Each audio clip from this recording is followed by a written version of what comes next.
those pandemic savings are still in the system, but those are getting worked through very, very quickly. And I would imagine, at least for most of the lower half of the income distribution, that will be gone in the next few months. And so we are talking about a world where savings rates are going to start rising, and that'll have big economic implications as well.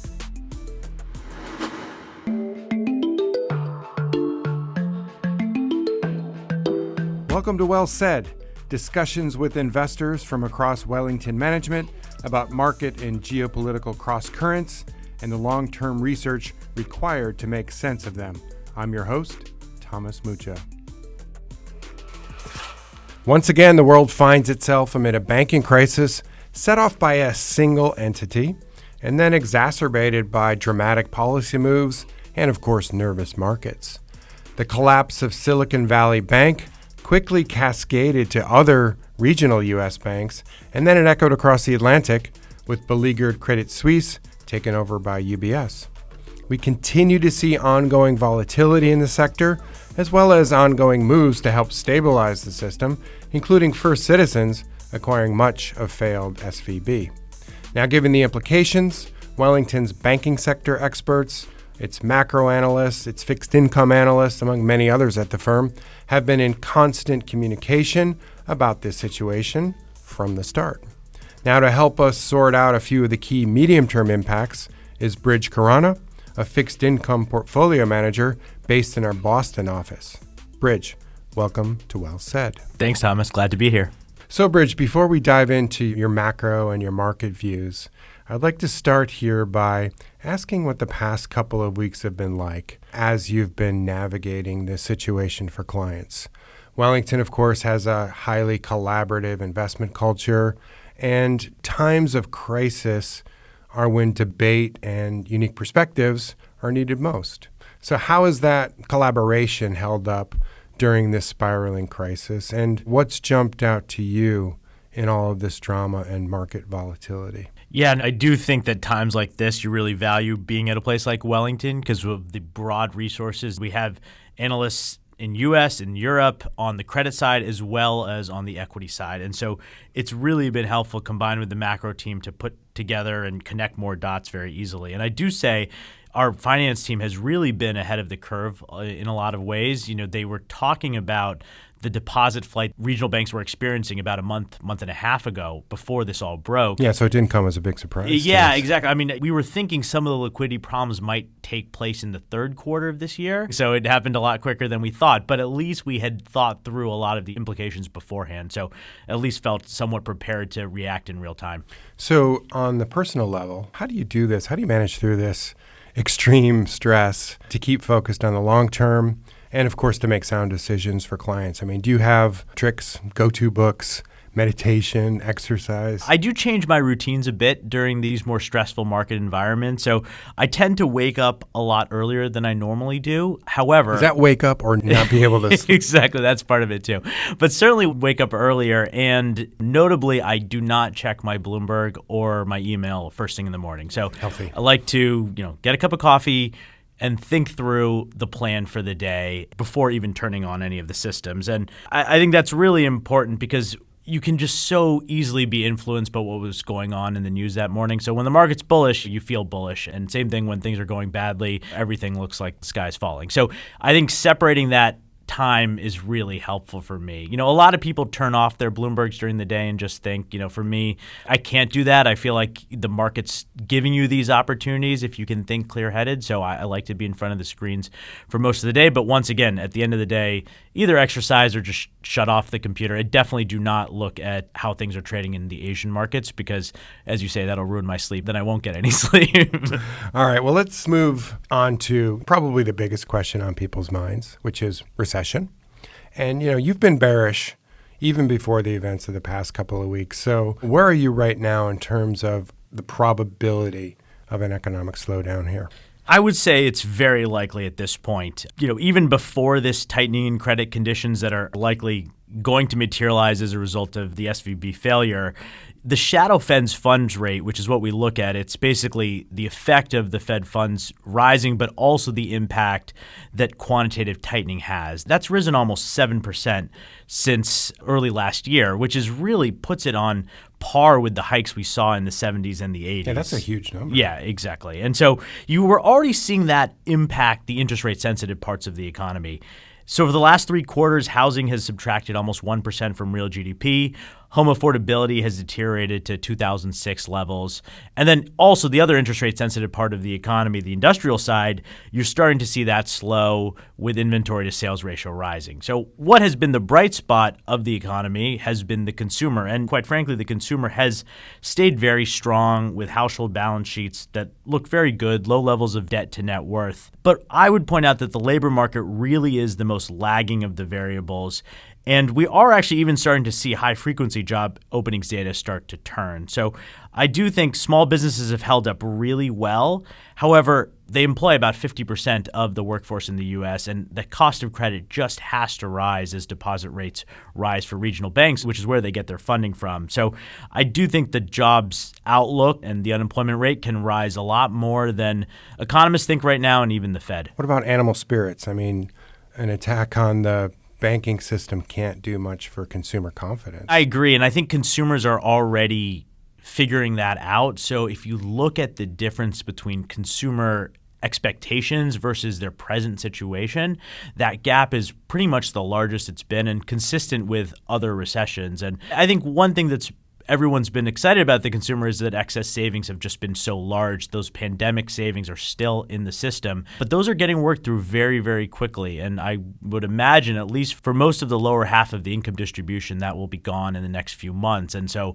we are talking about a world where savings rates are going to start rising, and that'll have big economic implications as well. However, it really depends on the country, I would say. So as negative as I have been on U.S. growth, Chinese growth should accelerate this year, Japanese growth as well. There's still a potential for reopening to really boost those economies, and also the countries that have those trade linkages, a lot of Southeast Asia, for example, should benefit from tourist flows. So what does all this mean then for the length and severity of a potential recession? I think markets are pricing in a very mild recession right now, and that's consistent with what we've experienced over the last 30, 40 years outside of the GFC, really.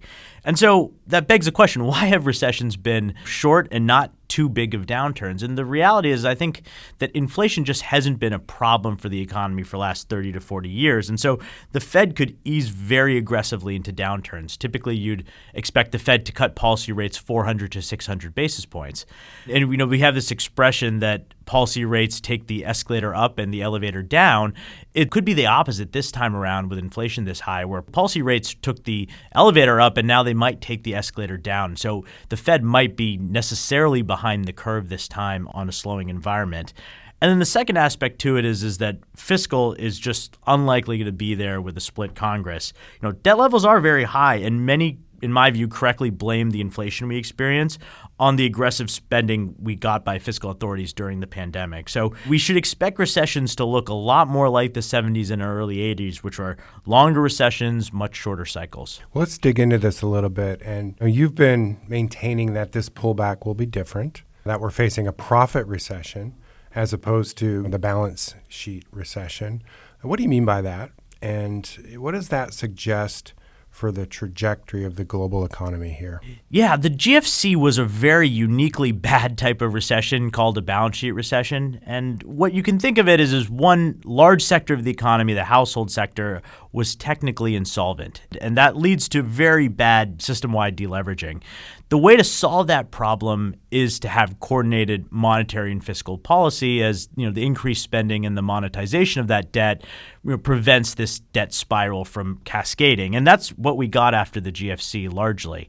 The problem is that monetary and fiscal authorities used the same playbook after COVID, and COVID was not a balance sheet recession. Households were fine. Balance sheets looked very healthy. Same thing on the corporate side. And so it was an income statement recession. And in my view, one of the reasons that we've had this inflation problem today. So what does that mean going forward? Well, we tend to think about a profits recession as likely. And profits you can think of in a macroeconomic way as well as a microeconomic way. And there's this famous equation called the Kalecki-Levi profits equation, which is a manipulation of the GDP formula. But basically it says that any spending you get today relative to savings boosts profit. And it doesn't matter where that spending comes from. It could be the government spending, it could be companies investing or buying back shares, it could be households saving less. But all that current consumption means higher profits today. And if you look at it from this lens, you can see why COVID was such a boon for profits, even though it was such a large economic disruption. From 2020 to 2021, you had massive fiscal stimulus that more than offset any savings from the consumer. And then over the last 2 to 3 years, we've really been living in those excess savings from the consumer. But when I think about the go forward, all of that is reversing. Consumers are increasing their savings rates pretty substantially because we have worked through a large part of that excess savings. Government spending is unlikely to be there with a split Congress. And companies are pulling back on not only CapEx, but they're also increasingly, with this higher rate environment, less likely to do share buybacks. And so typical in a profit recession, you could see profits fall 20 to 35%. And I think what I would say is that investors have really been piling into tech recently, focused on the lower treasury yields, which means lower discount rates.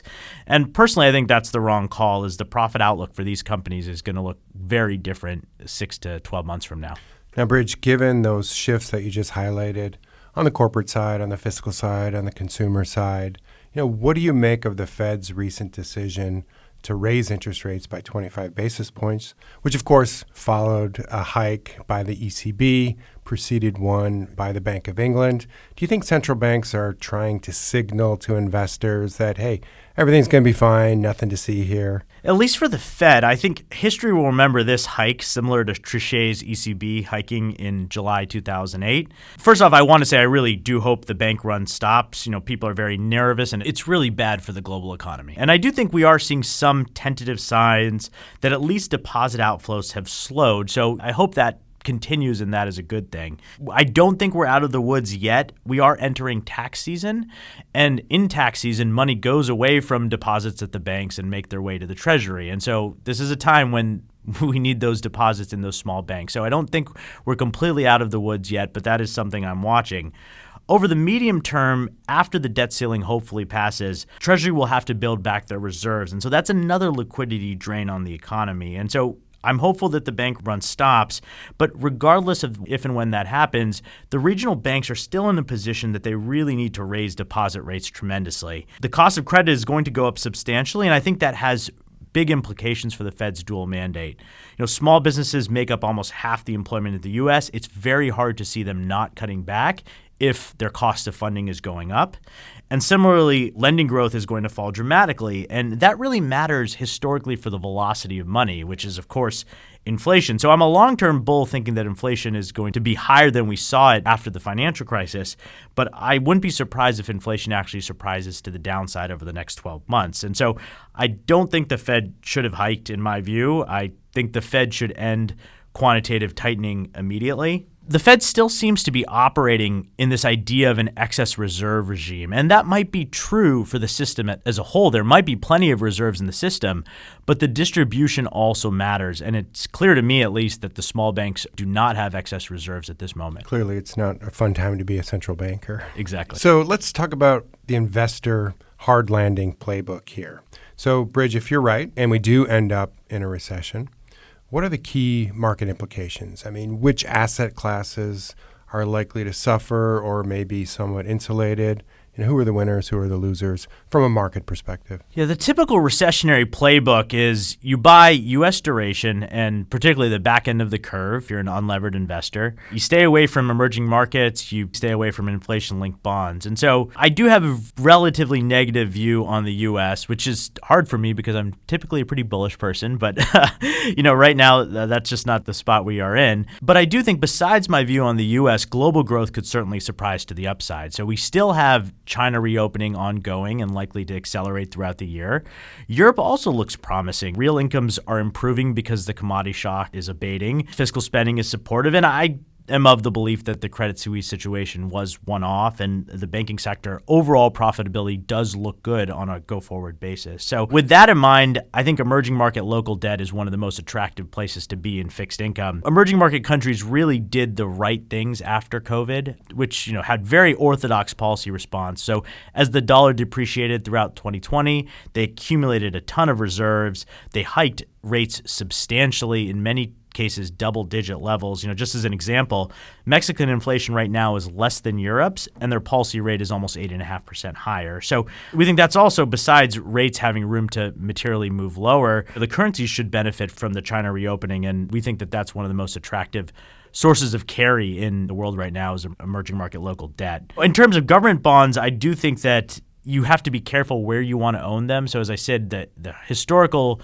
view was go buy long end duration, the back end of the curve. But I think we are moving from this environment where there was a surplus of demand for fixed income to much more of a deficit. And we see that because the Bank of Japan is going to normalize policy rates this year. We're seeing a lot less excess savings and capital from Europe, which flowed into U.S. investment grade and long-end treasuries. And so I do think that flows, as Europe spends on itself, are going to change those capital dynamics. And so we tend to be focused more on the front end of yield curves, where we think the market has incorrectly, and the central banks have already done too much given the health of their consumers. And so countries with high levels of consumer debt, floating rate mortgage markets like Australia, New Zealand, Korea, Sweden, Canada, countries where they're likely to feel the bite of higher interest rates much quicker than we will in the U.S. So there's a lot of differentiation out there among markets. Absolutely. And I think that is kind of a big change from after the GFC.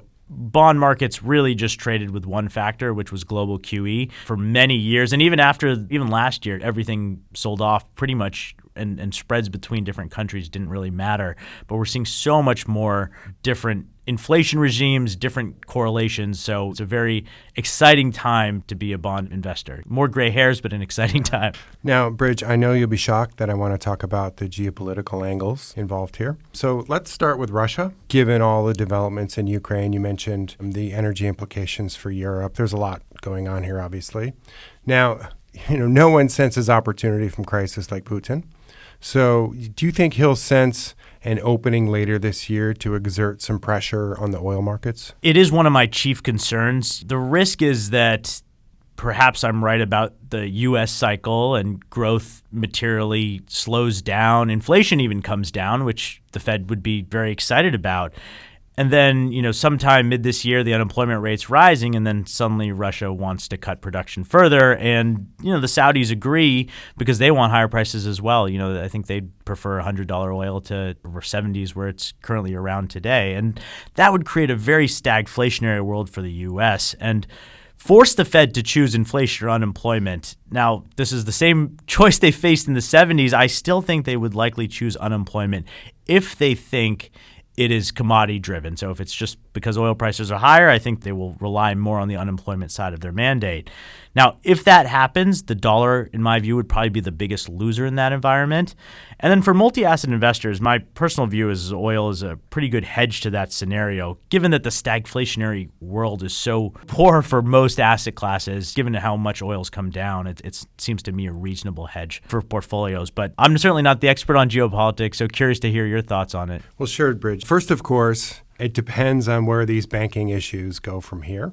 And I think if we get a relatively quick resolution without too much systemic financial market, economic, and political disruption, I think the geopolitical implications will be relatively minor. But if it drags on, or if it worsens dramatically, I think then we've got another story, including some important longer-term implications for the dollar's reserve currency status as global investors seek stability elsewhere in this increasingly multipolar world.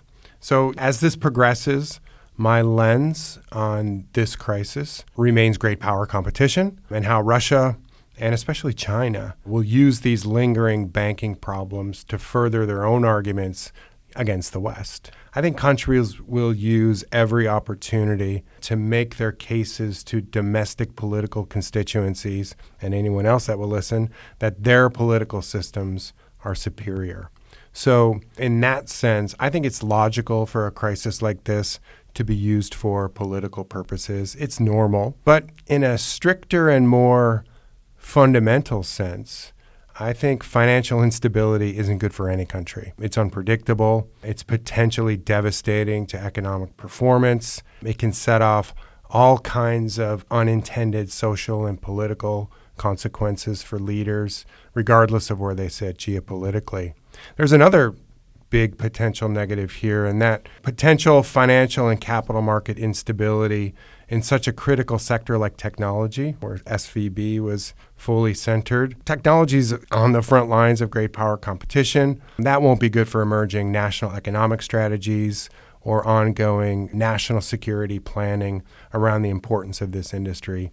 And, Chinese tech companies did a lot of business with SVB. They will feel the impact of this too. So again, I think political leaders of all stripes should be careful with their domestic messaging, even if they believe there may be some short-term domestic or even geopolitical advantages to press if this situation drags on. Yeah, I share some of your concerns about the U.S. dollar given the heightened geopolitical environment. Certainly, in my lifetime, I don't expect the dollar to be replaced. It has the exorbitant privilege, and other competitor currencies do not have the large financial markets and open capital accounts that the U.S. does. However, the U.S. has put itself in a relatively tricky place. There's something called the net international investment position, which represents how much assets are owned abroad. That right now is sitting at about 70% of GDP. So 70% of market value of exposure is held abroad. And that makes us very dependent on other countries not selling their assets. And that's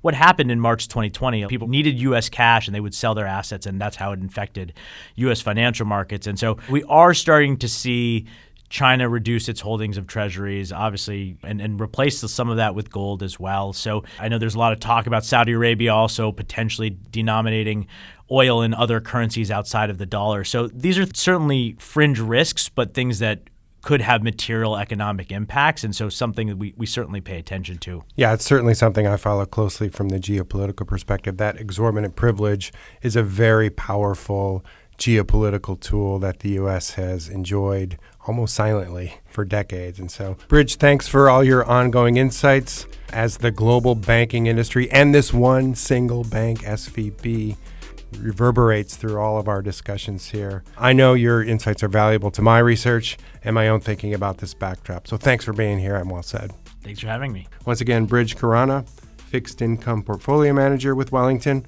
here in Boston. The Well Said podcast is produced by Wellington Management. The executive producer is Kristen Ganong. Our senior producers are Mark Murphy, Dana Wickstead, and Colin Hopkins. Our sound engineer is Mark Murphy. This episode is mixed and edited by Mark Murphy. You can find this episode, as well as others, in Apple Podcasts, Spotify, or wherever you get your podcasts.